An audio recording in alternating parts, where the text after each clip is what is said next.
Jehova vaita.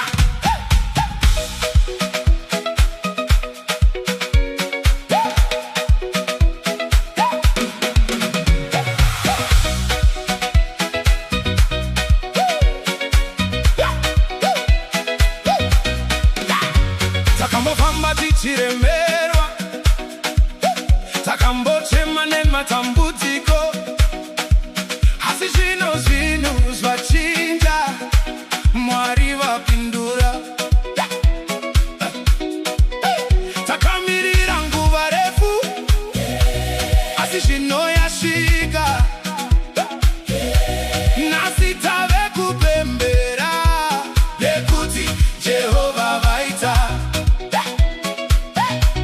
Simuka moyo wangu, pfeka nguvo yekurumbidza, misodzi yose yapera, nguva yemufaro, ngoma dzerufaro. Gadzirire, Jehova vaita zvinoshamisa. Gadzirire, ngoma dzerufaro. Gadzirire, denga rapindura. Haleluya, ndakachema asi chinondopembera, ndakamirira asi chinondopembera, ndakakumbira asi chinondopembera. Jehova vaita, ngoma ngadzirire.